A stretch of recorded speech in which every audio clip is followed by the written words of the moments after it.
All right.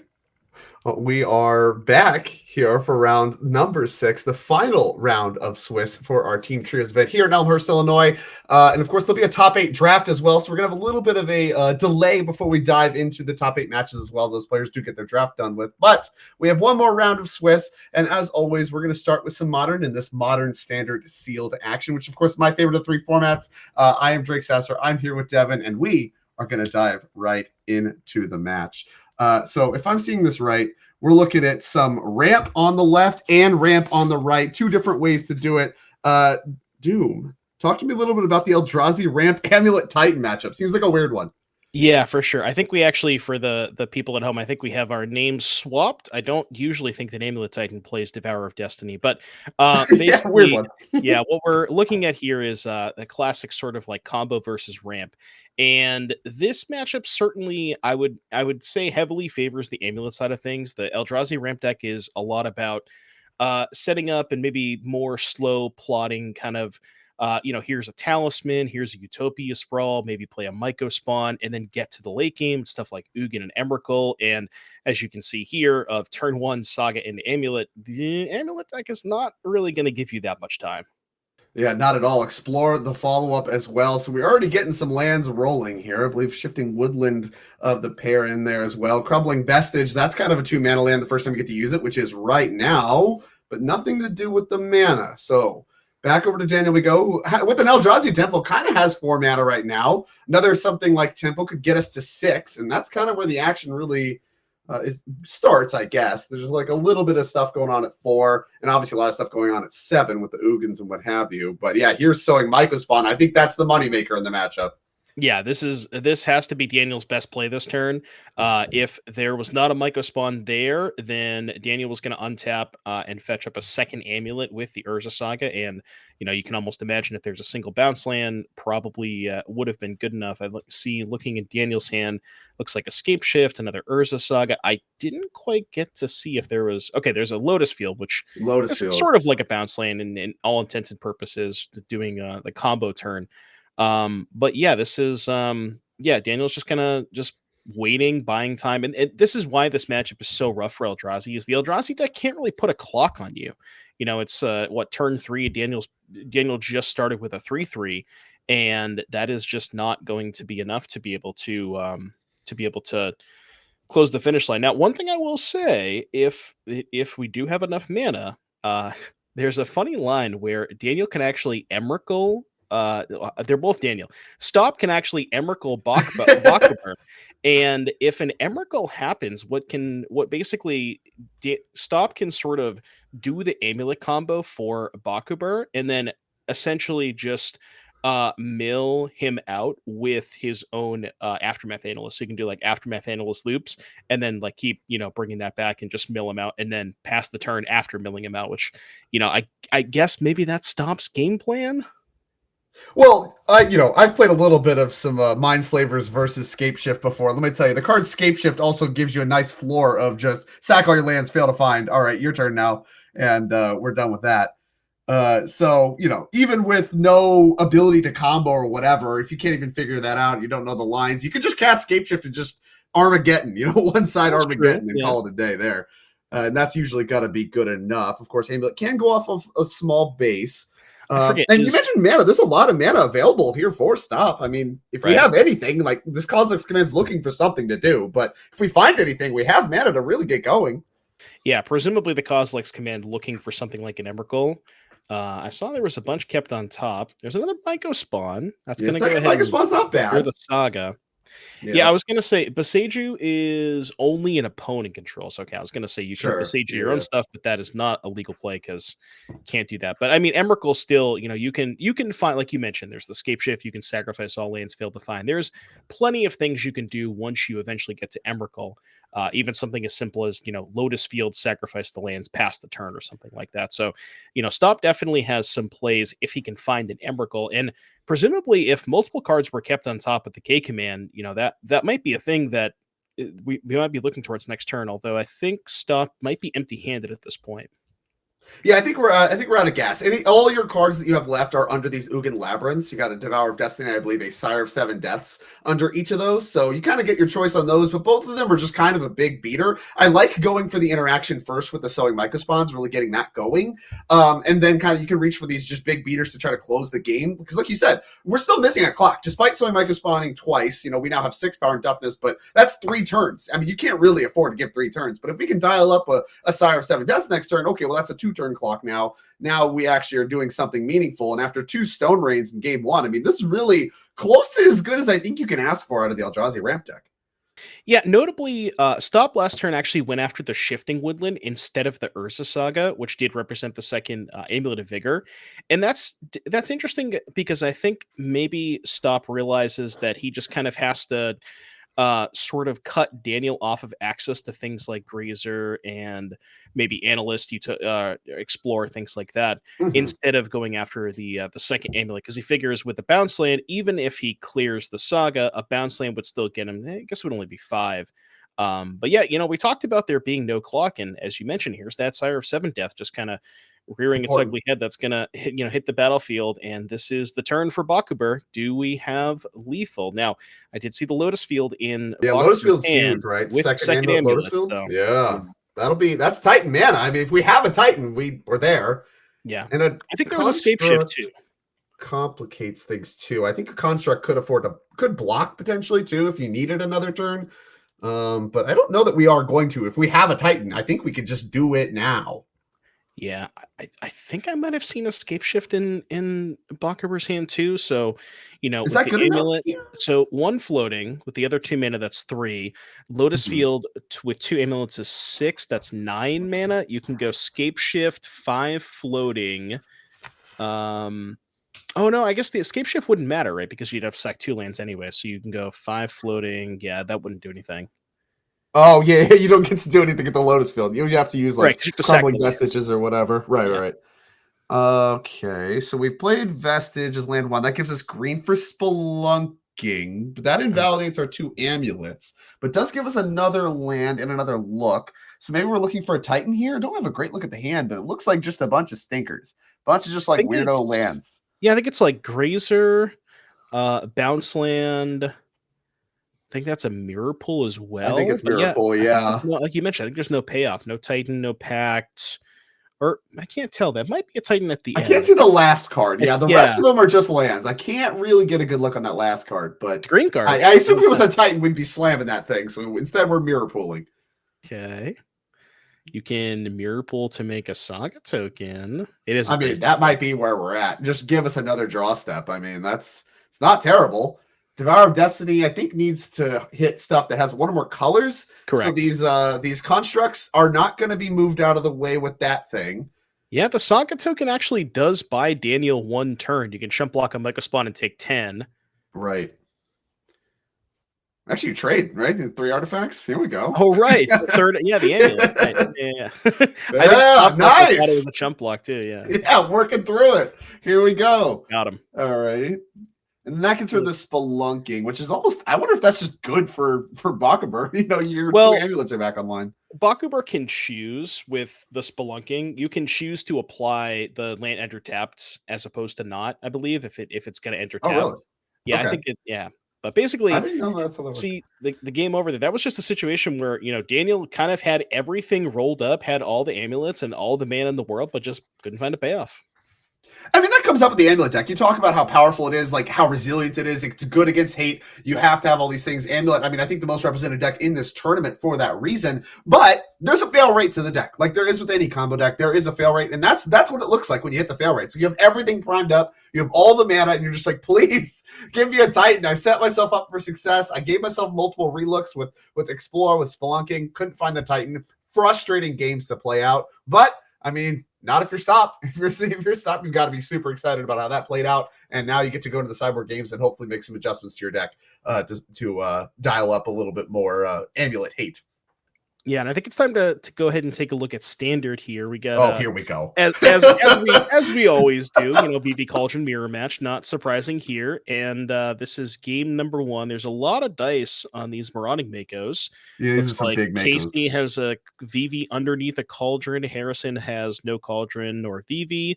And looks like we're gonna see some fireworks here. This deck, I mean, how many days left until November 10th? This deck is not going to be around for too much longer, but the players showcasing today why this deck is very, very clearly the best deck in standard and has been for quite some time. Yeah, and I mean, I guess to folks' credit, and we can belabor how miserable this is and how difficult this is to parse, and I think these are all fair critiques. But the gameplay is really intricate. There's a lot of back and forth. The mirror seems to have a lot of interesting play, where it's not just about who can combo the fastest or whatever. There's a lot of how do we mitigate each other's combo? Now the game's actually just kind of about combat, which is more or less as Garfield intended it, right? You can meme about that all day long, but what we're doing here is making guys bigger and attacking with them, and that's like, I don't know, that's Magic the Gathering in its purest sense. So, like, there's a lot of critiques. I saw a tweet recently from Andrea Mengucci about how green is unplayable in, like, every format, and it's just like, what are we doing here? But, like, at the same time, there is stuff to like, and I don't really fault the VV Cauldron players. Maybe I'm just an is it apologist. I'll take that critique as well. But I don't think, come on, it's not that bad. It's slogging through it for a little bit longer. We're going to make it, team. We're going to make it. It's no is Phoenix with Faith this looting Drake. Oh, talk to me. I can only dream of the good old days for so long. looting got unbanned, Drake. It's time. All right. It's not time. We're so past that. Did you know Solitude? They printed this card just named Solitude. Have you seen that thing? Have you seen that thing? I've cast it a couple times too. It's kind of nice. Have you? Wow. It's appealing. Riddler got 3 cards coming. And don't want 2 cards to the bin. That grows. Oh my god. So there's are we lethal here? I would assume so. There's a prof set memory.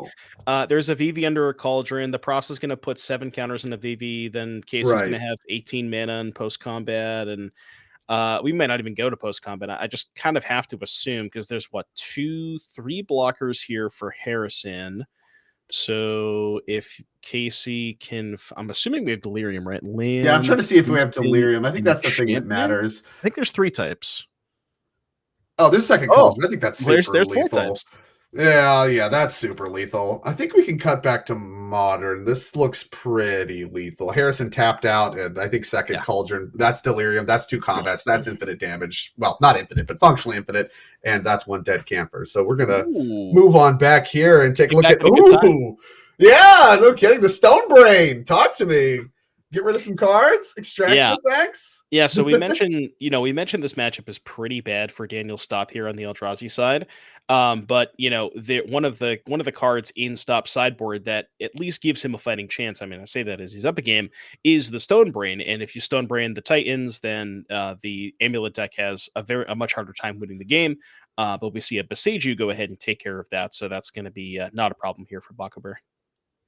Yeah, that's actually key. I mean, there are 4 of them in Stop's deck. There are 4, in the sideboard. I'm sure if we brought in 1, we brought in all 4. So, we got another shot at this thing. But, like you said, removing all the Primeval Titans used to be actually kind of just cold. Like, it used to just really, that was lights out. Now with the, Scape Shift Analyst stuff going on, you have more game than you would think. Like, just stripping out, one of the namesake cards in the deck, you still have a combo, you still have stuff you can do, but it does get a little bit harder to just kind of do the fair stuff as Nature's Claim Your Saga is happening next. We got all the tricks from Stop's side. I love this. Yeah, Stop cast a 6 mana Stone Rain last game, and he's like, you know what, I'll do you one better. I'll cast a 1 mana Stone Rain. Yeah, Stop casting spells is more like it as we explore. See, the deck is labeled Eldrazi Ramp, but really it's just Bonza. It's Eldrazi Bonza. Yeah, really. I mean, Micah Spawn, you have Micah Spawn to thank for that. We've been seeing a lot of that stuff going on. They don't let you do it in Legacy anymore. Grab a Wasteland, as it turns out. That one wasn't as fun for people. That's weird. Yeah, blow up your land, get a Wasteland, just blow up 2 your land. Is that sweet? Well, how about turn 4 Micah Spawn after Nature's Claiming a land? What a sequence from Stop, right? Turn 2 Stone Brain. Turn 3, Stone Rain you with Nature's Claim. Turn 4 Acid Moss you. This is just modern day Ponzi. You're right. We've done it. Look, we said this matchup for Eldrazi Ramp was really bad, and Stop just said, hold my beer. You know, he's I'm going to prove you wrong. Uh, Yeah, no kidding. yeah, this is wild. And you mentioned the 4 copies of Stone Ring coming in from Stop Sideboard. You know, that was a card that Bakabur had to answer, but maybe had to take a turn off and couldn't develop any further. But yeah, from here, Stop is going to be looking for stuff like Devour of Destiny would be a pretty good play to clear the Spelunking. Yeah. That would cut Bakabur's ability to get the 6 mana next turn for a Titan. Even something like a Sire of Seven Deaths could maybe speed the clock up a little bit, but Stop, it has done a very good job up until this point with the double Stone Rains, but similar to last game, you gotta find that clock at some point. Right. I mean, last game we talk about it as like, up a game, like Stops, everything's just coming up his way. But like literally, if Bakabur drew a Titan at any time, he's just lethal right there. And so, you are rightfully mentioning over and over again, this matchup's really hard, and it is. And so far, Stops, gotten lucky and has obviously played very well. And here is the Devour of Destiny on time and on schedule. See you later. Everything's still, coming up Stop, but Amulet, I mean, it's powerful for a reason. And we see the Titans already in hand, but now we have the opposite problem. No amulet effects to be seen, and as we've seen as well, the Saga's a little bit of a liability with 3 Nature's Claims out of Stop sideboard still floating around. Down 1, 2 left potentially to draw 2, but can't really rely on your Sagas to grab your amulets as consistently as you could in Game 1.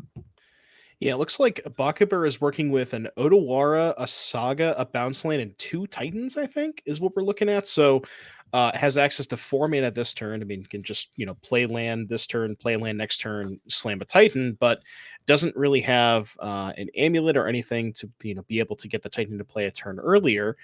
That Devour was huge. Devour killing Spelunking was massive because otherwise that, Daniel Bakabur would have had the ability to Titan this turn. Bounce and untap Titan this turn. So, here, Bakabur at 21, that 4 life for the Nature Claim actually coming up pretty relevant here, because without it, it would be a 2-turn clock, but now actually a 3-turn clock, unless Stop can put another permanent onto the battlefield here. Yeah, I just need to find any ham sandwich, and we got, looks like some deli meat to work with. Let's see. Looks like I'm counting 11 towards an Emrakul. You have 3 types engrave, and then 3 or 8 mana in play with the 2 temples. Yeah, the inconspicuous dice, on your on your graveyard. I love it. Sending a loud and clear signal to what we got going on the other side of the table. You are on a clock, Mr. Bakabur. Oh, I like that. Oh, clever. You actually, Ursa's Cave for the Bajuka Bog. And that's gonna make it so that Stop is much. And Bakabur knows, right? Bakabur knows that Emrakul is a card that he has to worry about. So getting that Bajuka Bog, not something you would normally want to do against the ramp deck, but very, very important at making sure that Stop can't get to Emrakul. Utopia Sprawl, will help climb back up, but yeah, huge play there. Grabbing the Urza's Cave could be huge here. I mean, I really can't stress that enough. That's a big one to have. As we drew a second Spelunking, I think we stopped sitting pretty with a Kozilek's Command, just waiting. Okay, so 3 mana. We put the bounce line into play. We can, if Bakabur doesn't, I was going to say pick up the other bounce land, and then that's 4 mana plus the other bounce land is 6. So that does get Bakabur to Titan. Okay, we have Titan now. All right, yeah, let's float a green. We're going to pick up this 4. Well, maybe not. We're thinking about it. Yeah, it does see a Kozilek's Command. So that could. Do we have Kozilek's Command for 6 here? No, we're 1 short. 5, 6. Right? No, he is. Stop. Oh, we do. We have it for exactly 6. Okay, yeah. So that actually will disrupt any kind of hasty shenanigans. Yeah, and Bakabur probably knows this too. Right. But Bakabur also can't really go for an analyst line because of the Kozilek's command. So the command sort of stops the analyst line and it stops the hasty Titan line. And so you kind of have everything covered with the command. So, and you would imagine Bakabur is probably thinking about that. So, if you're in Bakabur's spot and you assume that Stop has the command, what are we getting here with Titan? That's a tougher question to answer. I mean, you can get double Lotus Field second Titan? Is that where we're at? If he has a second Titan in hand, that might not be a terrible line. I'm just trying to think of what does anything. Is that too aggressive? I mean, then you have to sack like 4 lands or whatever. I guess you could just sack the Lotus Fields themselves. Like, it's not pretty, but yeah, not an F. You can go T West Growth Chamber, but then he does have a second Titan in hand, so double field could be an option here. Yeah, double Lotus Field casts the second Titan. It's unclear to me if that's where things are at. but I mean that does something. Can we like hold up Mirror Pool as like a trick if we go for the Kozilek's command, try to get in like a holding pattern? Mirror How Pool hard is that? is 5 to activate, right? Yeah, 5 to make a copy. I don't think he can get to 5 mana, because if he gets Lotus Field Mirror Pool, then he's still 2 mana Yeah, short we're to be able to still activate it. short. Okay, Yeah. okay. And we've used all our land plays for turn. It looks like we're looking at just an auto-aware battlements, and maybe it's just like fine because we're not dead on board, even if we get Kozilek commanded and then we're dialed up for a Hasty Titan next turn. I don't know. This is tough. Yeah, I mean, This is you know, tough. honestly, even if Daniel assumed that, well, I mean, I guess if Bakabur assumed the K command wasn't there, then maybe the line's a little bit easier. Just get the haste. You could even just go second Titan into haste. But yeah, he's going to be a little conservative here and go for T West. So T West for maybe, I don't know if he needs Pact because he already has the other Titan in hand. He's going for Well, Pact. Pat could grab Analyst, and maybe we're dialed up for an Analyst line next turn. Like we have a blocker Right. now that it lives or it doesn't, but hopefully we don't die this turn. And then next turn we might could have Analyst lined up.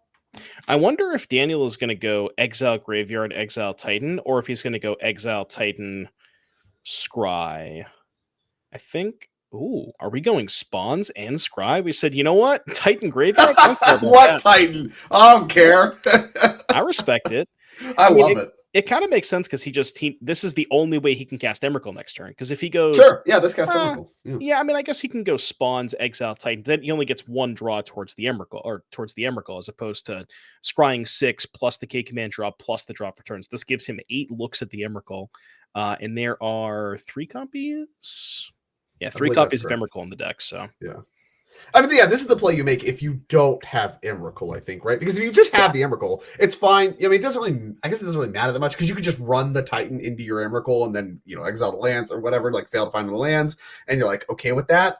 But I mean, you do want to get a swing in this turn. So I think you would still hedge towards exiling Titan plus make the spawns untap and then slam your Emrakul. If you don't have the Emrakul, then you need the spawns to cast it. And then also you need to go find the Emrakul. And then, you don't care as much about the Titan. But if we brick, which given how long we've been thinking about this, I have to assume we did, then maybe nothing put a couple on top. matters. Okay, maybe not. Maybe we're just deciding how many things to keep. I think it looks like 3 on top. So that's a lot. That's a lot of things. yeah, if you're Bakabur, you don't like to see that because you're imagining one of those is probably an Emrakul. Well, I'm intrigued about the third card. It's like how many more turns do you think we're playing? Maybe, yeah. What if the first you think that third card's do coming it? up? You know? Yeah, sure. Yeah, second Emrakul. If first Emrakul's good, what about Emrakul 2?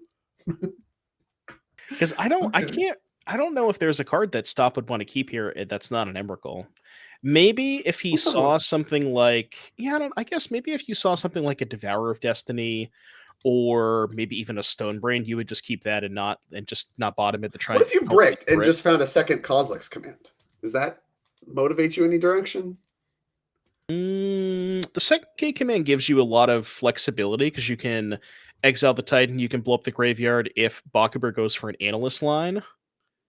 I think there might be 2 copies of Unholy Heat in Stop's hand. Ooh, here we go. That's why we're making this attack. Getting in there, then we can double heat the Titan because he only has 2 types right now after that bog. Oh, that can't be. I mean, I guess it's fine. You're putting Bakabur in a weird spot though, because Bakabur kind of wants to.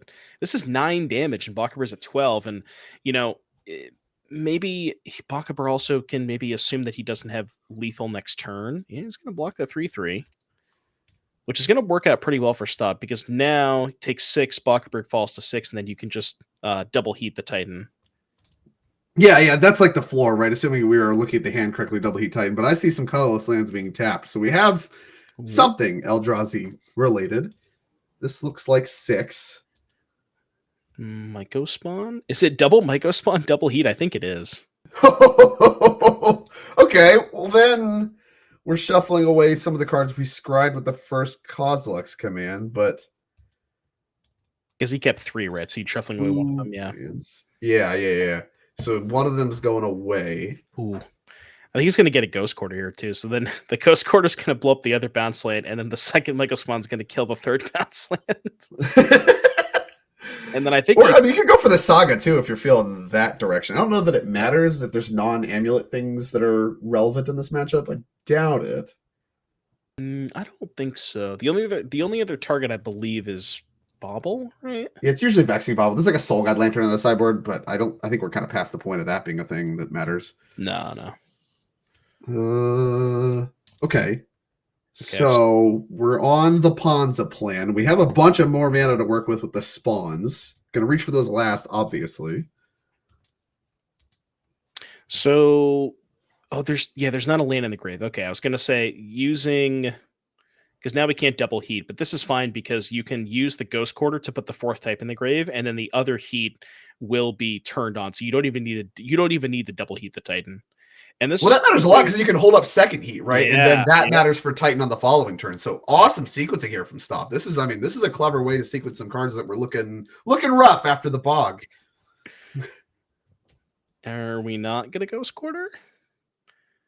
Maybe there's no rush. It is a Ghost Quarter, right? Am I? Okay, yeah. I think we're doing it in Draw Step, maybe. Makes sense. Yeah, this looks like Draw Step, which makes sense. This was like an old trick, right? Where it's like you path or Ghost Quarter or whatever on Draw Step. That way, maybe if you only have one basic and you can get a strip mine for your trouble or whatever. Remember, like, really, really old Modern? I say really old. I mean, like, 2015, 2016. That's I remember the ancient times. I do. Like mono white, Lean and Arbiter, Ghost Quarter, Avon, Mind Sensor. Remember those decks? I think, and I still to this day believe this, I think the Leon and Arbiter hype was only because the card was unnavigatable on MTGO. You were just 100% to throw your cards in the graveyard. There's nothing you can do about it. Moto will not let you interact with this card. No priority window. You crack your fetch, it's over. Done. Nice. This is so miserable. Like those decks never perform, but then they would just win stuff on MTGO when people forgot that you have to click on the Leon and Arbiter first. But yeah, I remember those days. Miserable stuff.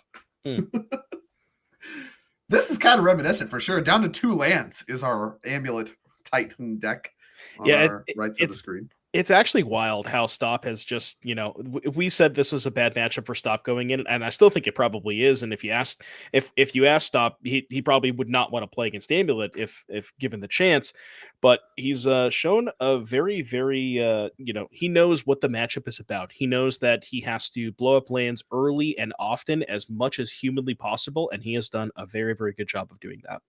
So trigger on the stack. We're going to make some moves. Oh, yeah, here we go. The Phantom Out. The Phantom Out is, I love it. Just 2. Here you go. Check out this split card. It's called Unholy Heat, Unholy Heat. And so we're doing this with the mill trigger on the stack with Aftermath Analyst. And that is actually pretty key because there's no way to get the 4 mana to get this thing cracked. So I don't know that would be possible anyway, but it certainly is really hard to do at instant speed. Yeah, there's a colorless floating. I mean, theoretically, if there was no heat, Bakabur could have a Lotus Field in hand that would get him the +3. But yeah, if you just heat now, then you avoid that situation from happening. So this makes sense.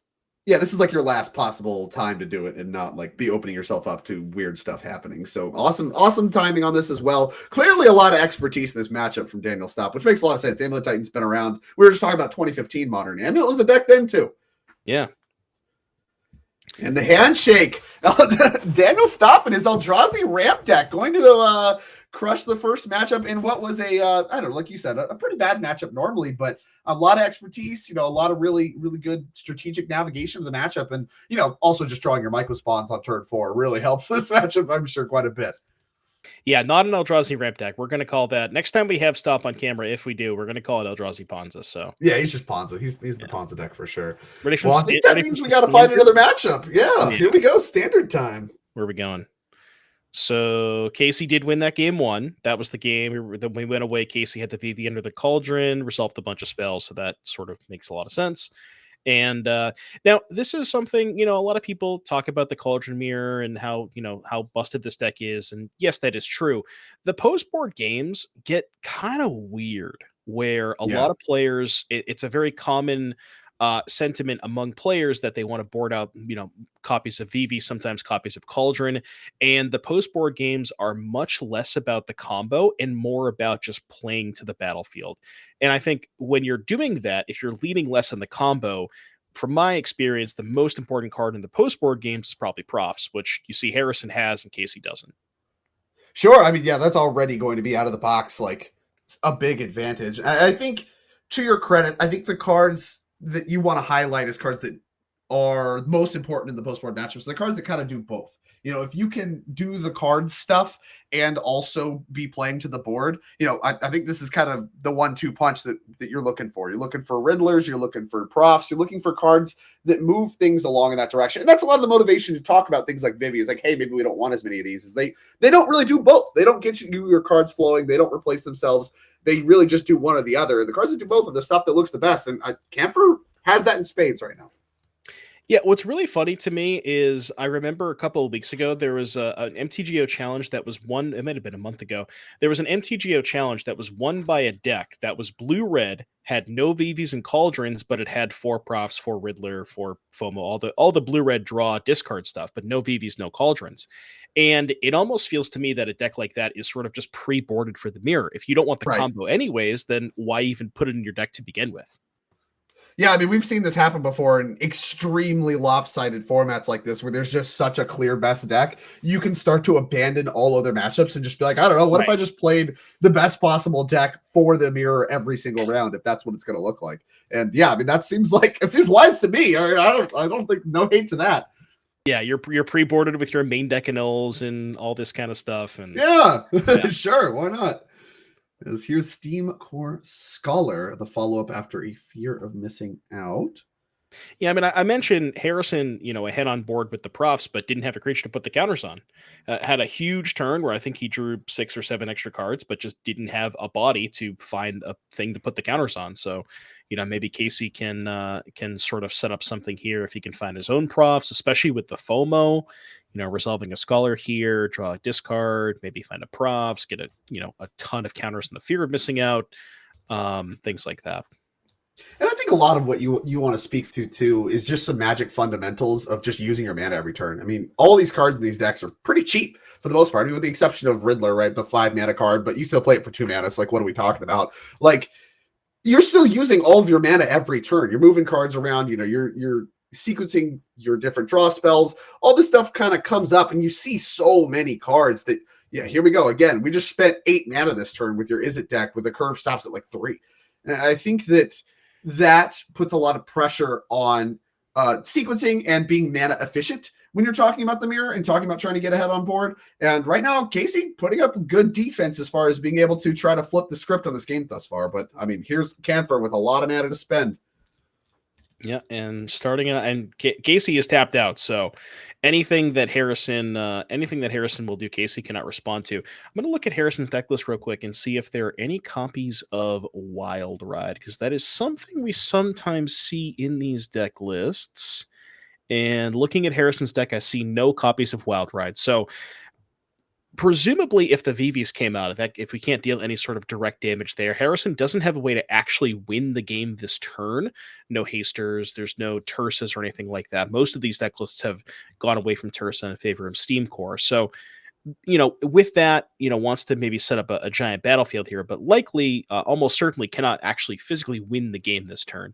And with Casey already having a fear of missing out, Cauldron, and maybe Casey kept in some VVs, that's got to at least, Harrison's got to keep that in the back of his mind.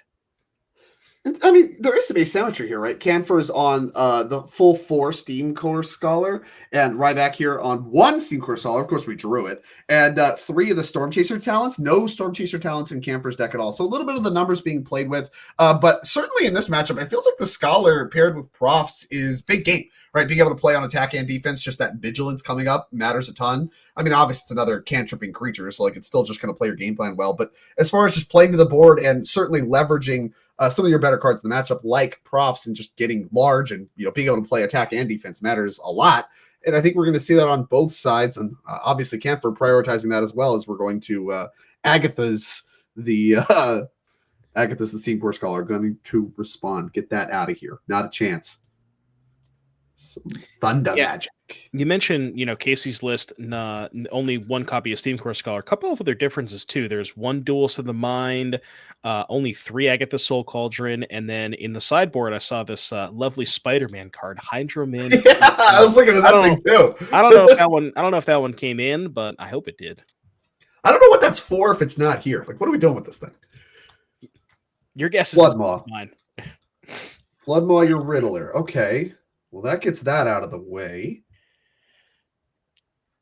Now what? Looks like the talent. I think there's a VV. Is that a VV? I'm pretty sure that's a VV in Casey's hand. I don't know. I can't get a great look. I'm going to warp a Riddler, though. I can tell you that much.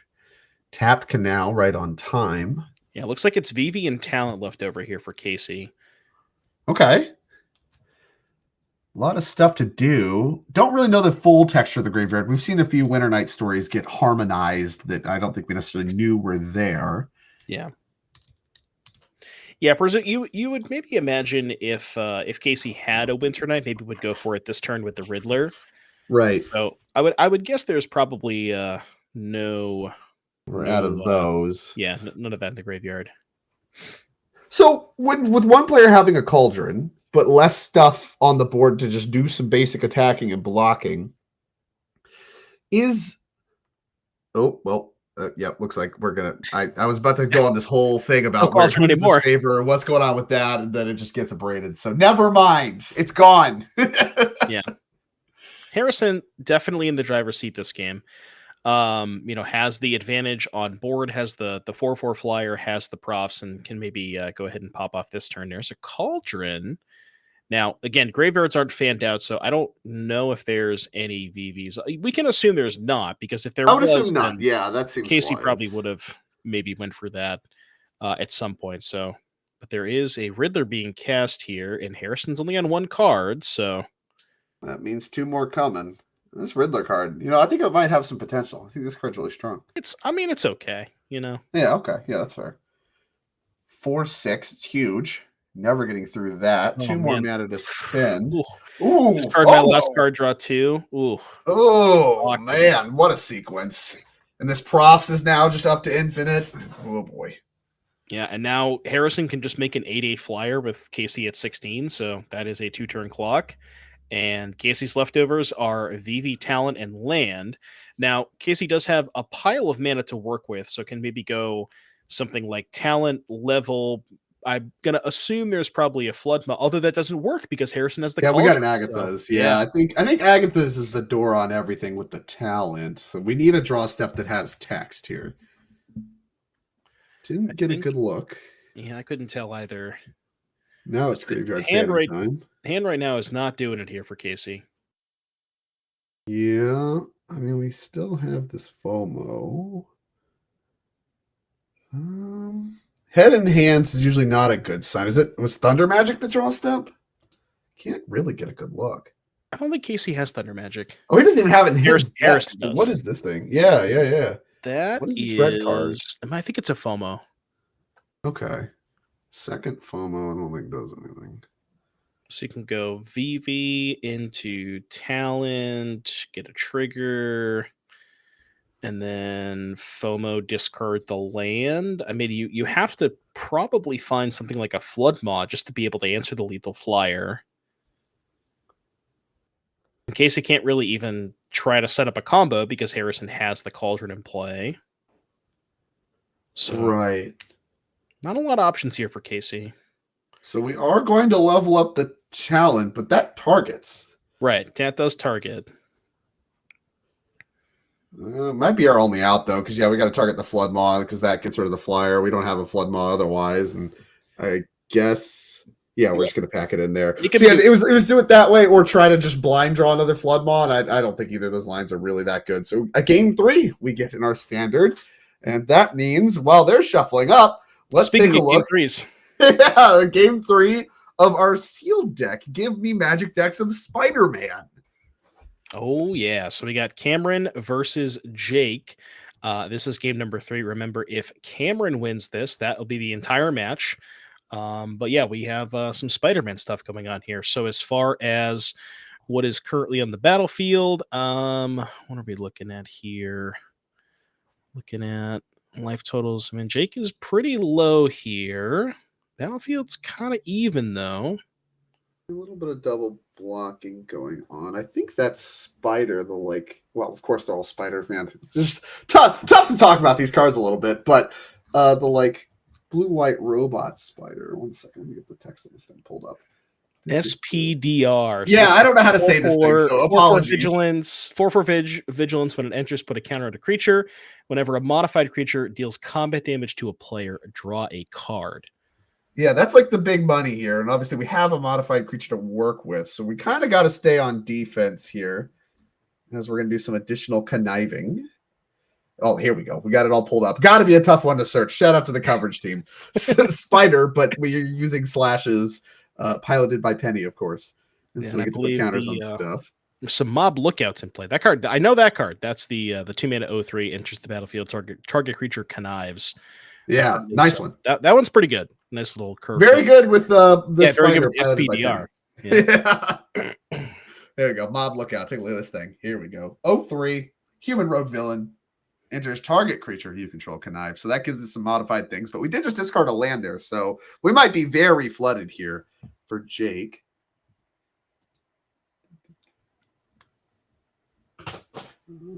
Let's see. Cameron trying to line up an attack.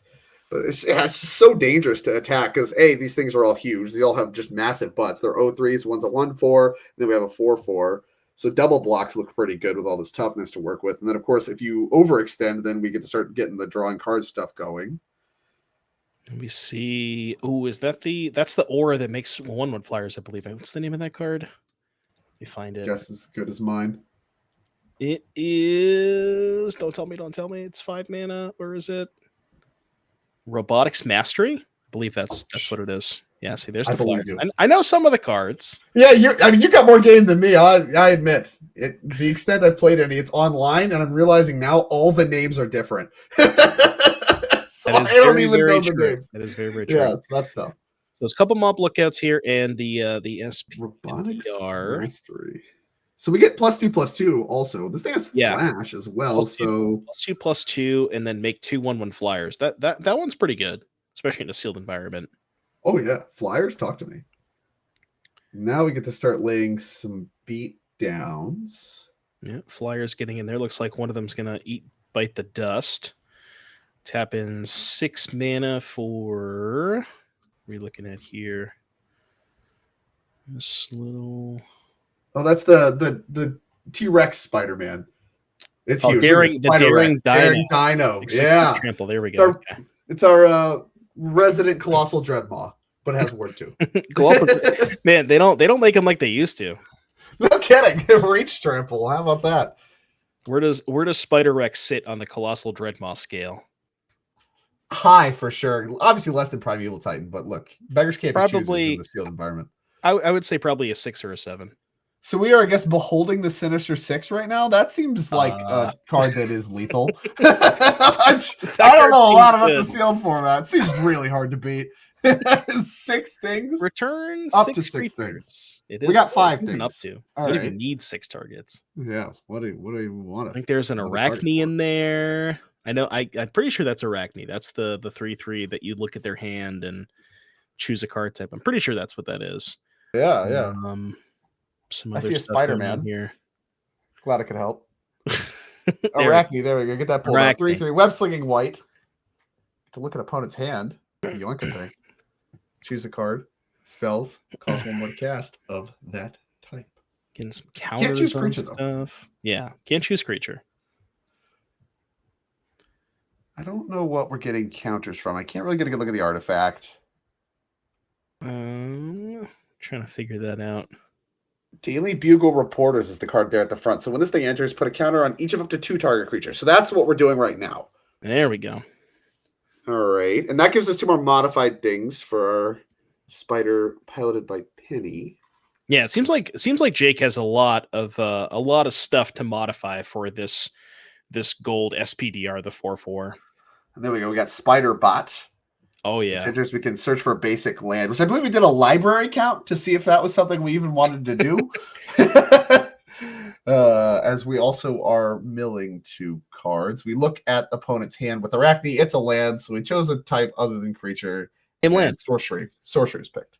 Name land. Land would be it's a viable land, a viable card type. Not a lot of lands you can cast. All right, All so Behold right. the Sinister Six, huge battlefield here for Jake. Although Jake's only at 3 life, there's that one flyer. I don't know if Jake has any reach or flying of their own. Well, yeah, we Oh, the got the spider bot's spider got the bot. reach. All There right, is all a right. depressingly low amount of reach, given that all the set is spiders. Like they should all have reach. It should just be reach out of the Every box. But here we every go. single creature that's a spider has Yeah.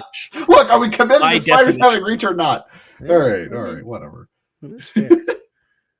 Spiderbot has reached. Now we're doing an attack calculation so that we don't die in the background. The problem is this like Spider Rex is a 6/6 trample, so you have to be able to cover that on the back crack, like as far as having 6 toughness available, even around like something like a removal spell, no matter what. So, and then you have to find an attack that actually gets through.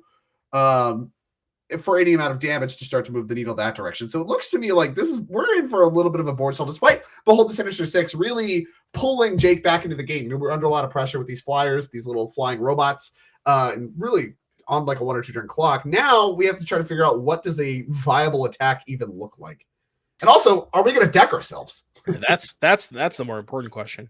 I do also think that the standard game is getting ready or maybe in the thick of things. So this game looks like it's gonna take a little bit longer in terms of the battlefield presence. So maybe if we want to go back over to standard just for a little bit, because it looks like they're just starting. So we can take a look and see what's going on here. We got looks like a 4/4 scholar. There's a profs for Harrison, and then we got a FOMO talent, and both players having profs here. So in terms of the advantage bar, I guess it would be quite even in that regard. But Casey has a cauldron, and it gets into these weird spots sometimes where if one player has a cauldron, it's kind of like you don't really want to discard the VV.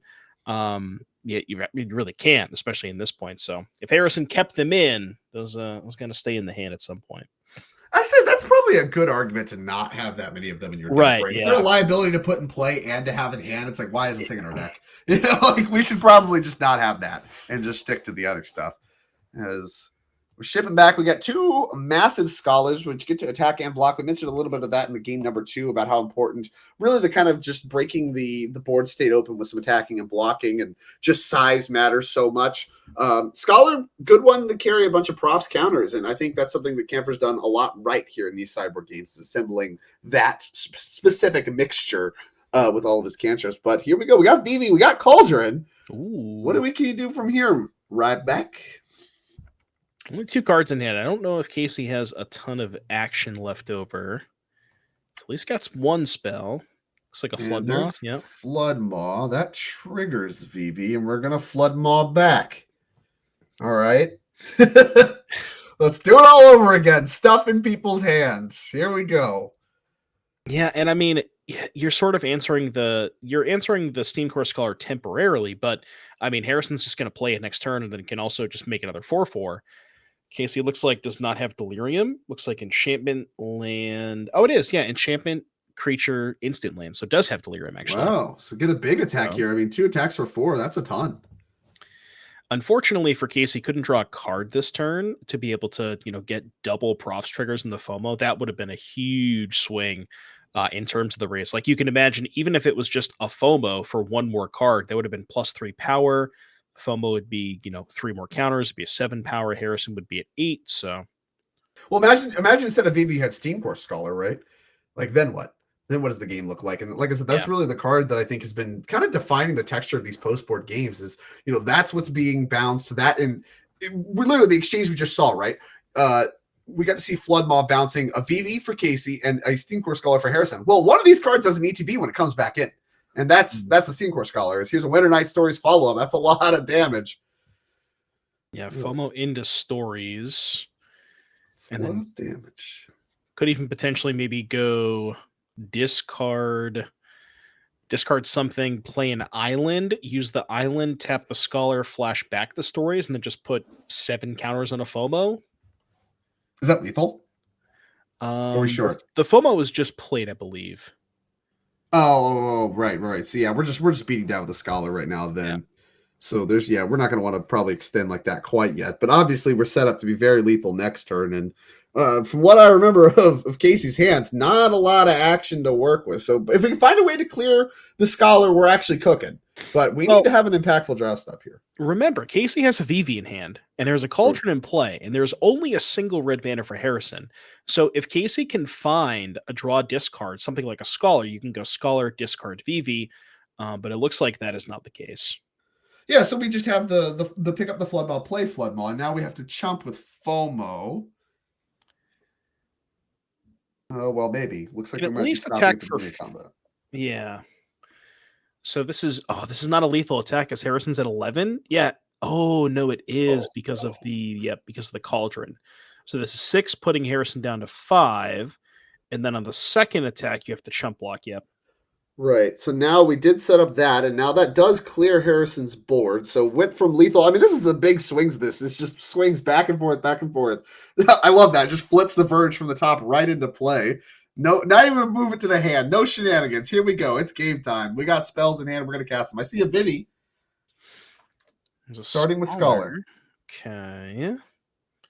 Right. But yeah, now Harrison's in actually a pretty rough spot here because if 2 Vivis. Okay. Oh, never mind. I didn't see the Cauldron. Okay. Never mind. I lied. Harrison's not in a bad spot. So we're doing some combo stuff. Now we have a billion mana, but nothing has haste. So all we can really do is move cards around for the most part, right? So here comes more cards. Yeah, so the first Scholar has already been used for mana. The Profs is on 4, so we can, at the bare minimum, move the Profs counters over to the Scholar. We could even, if Harrison wants to, you could tap the other 2 mana and the Scholar, flash back the stories, then put 7 on the other Scholar and have 9 mana post-combat. I think we might have Thunder Magic in hand, and that lets you clear the FOMO because we can get it to the 8 damage mode, right? We have 7 toughness. That card deals 8 damage? It sure does. Look at it. It sure does. 8 damage to target creature. There you go. Yeah, how about that? There you go. Give it the Urza's Rage treatment. We have a second Cauldron. Oh, we're cutting back to Sealed. The race to the finish line between Game 3 of Sealed and Game 3 of Standard is on. Both just massive board slogs. Tell you what, this is peak Magic the Gathering. A lot of people, they have a lot of complaints, but this is this is as pure as it gets. Removal spells, a little bit of counters moving around, some attacks and blocks, some damage. Is it peak Magic because they both have Visit lands? I'm not going to take this criticism from you. This is unfair. That wasn't criticism. I think time in the round is also in a competitor in our little marble race we have here between Standard and Sealed. Oh, I see. There's a green. See the green die at the very, very top. I wonder if that's in. Oh, yeah, we might be doing some playing to stay alive. I didn't think about that aspect. There may not be any more playing to win for some of these players. It might just be playing to live. Well, if it is turn 3, I think Harrison flashed a second Cauldron there for a second. But if he had second Cauldron, I think he wants to go to combat first. Yeah, I think so too. And then you can make 6 mana with the Scholar, then play the other Cauldron, exile the VV, and then you would have 6 mana plus 2, 4. You would have 16 mana, I think. That's a lot. You make 6. Well, I guess you make 6. You use 2. Yeah, I think it's 16. You get.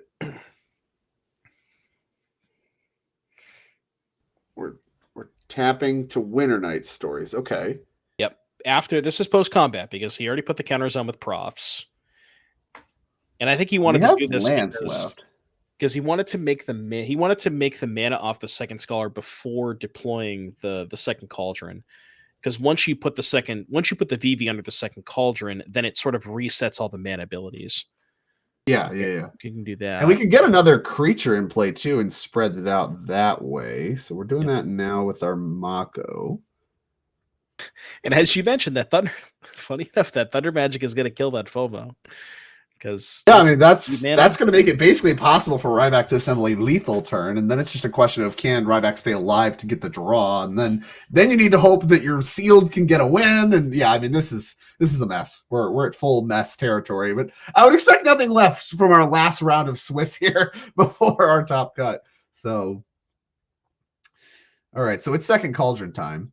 And this is the risk, right? We did set it up to where Camphor had to kind of sacrifice his entire board, and we got to do that, but it required tapping Cauldron. And now with Cauldron, no Cauldron fights to happen. We're just in free reign to make some, exile some Vivies, get some counters moving. And I mean, we've seen all this before. If you've played Standard or seen Standard at all, the same story. We're going to reset the Vivi stuff.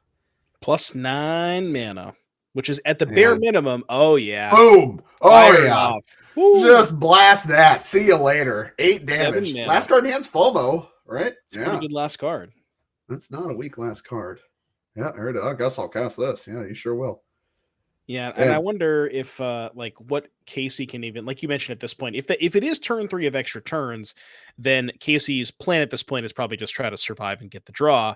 Not sure for certain if that's what that green die is indicating, because it didn't tick up when the turn passed back to Casey, but you know, we'll see if we can maybe get a better idea of exactly where the player's at in terms of post time. Because I mean, Harrison, you know, Casey has the hand rubbing. I love it. Vivi to the bend with the FOMO and get it exiled. Here we go.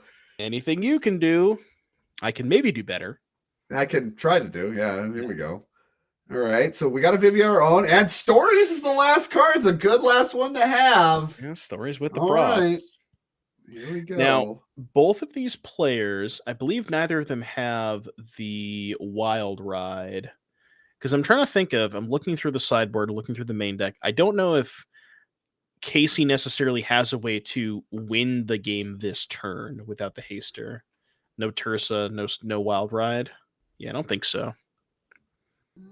Yeah.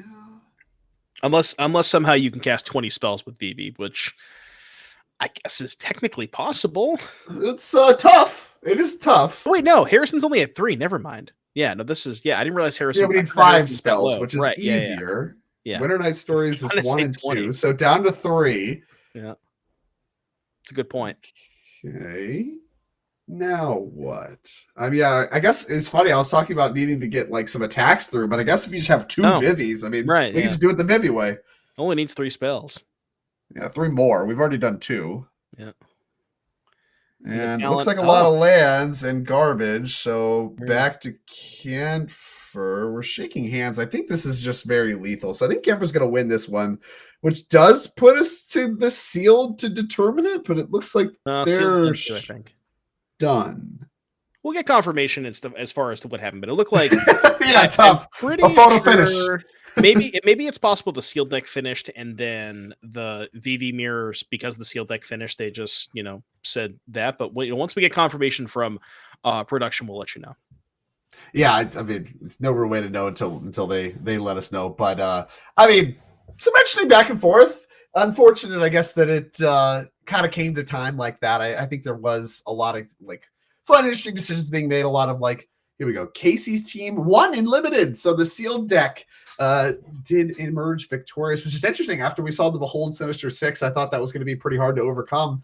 We were able to get it done, and so Casey Ryback's team is going to advance and presumably, I think, make it into the top cut here. But that was our last round of Swiss, so we are going to come back for an interview here in just a moment. We're going to take a brief break. We'll be right back for the interview, and then we'll give you an update to how we're going to handle the draft situation shortly, I believe, at that time as well. So don't go anywhere. We'll be right back.